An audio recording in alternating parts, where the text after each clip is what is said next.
So the value of K can mean several different things. We can look at it, the numerical value, and we can determine how far the reaction proceeds and which direction is favored. Okay, so if you look at a K that is much, much less than 1, and you'll see some of these. So remember, when we have K, we have products over reactants.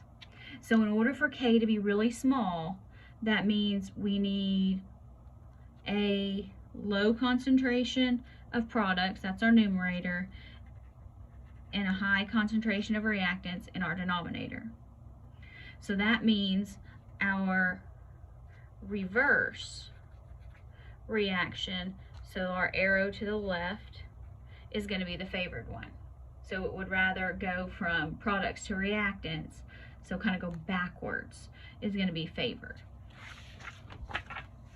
When K is roughly equal to 1, that means our concentration of products is approximately equal to the concentration of the reactants. And in this, neither direction is particularly favored because they're almost equal.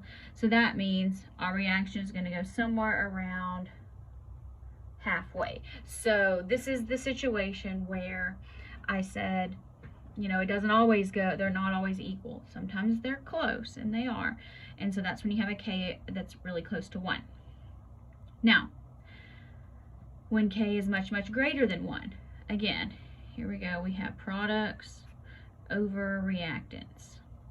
So to get something that is really big, we need to have a high concentration of products and a low concentration of reactants.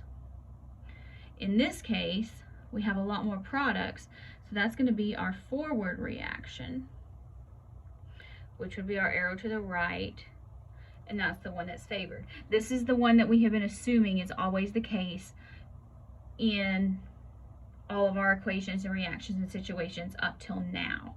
So you really need to know what the relative value of the equilibrium constant, what does that mean? Which direction is favored? Ballpark.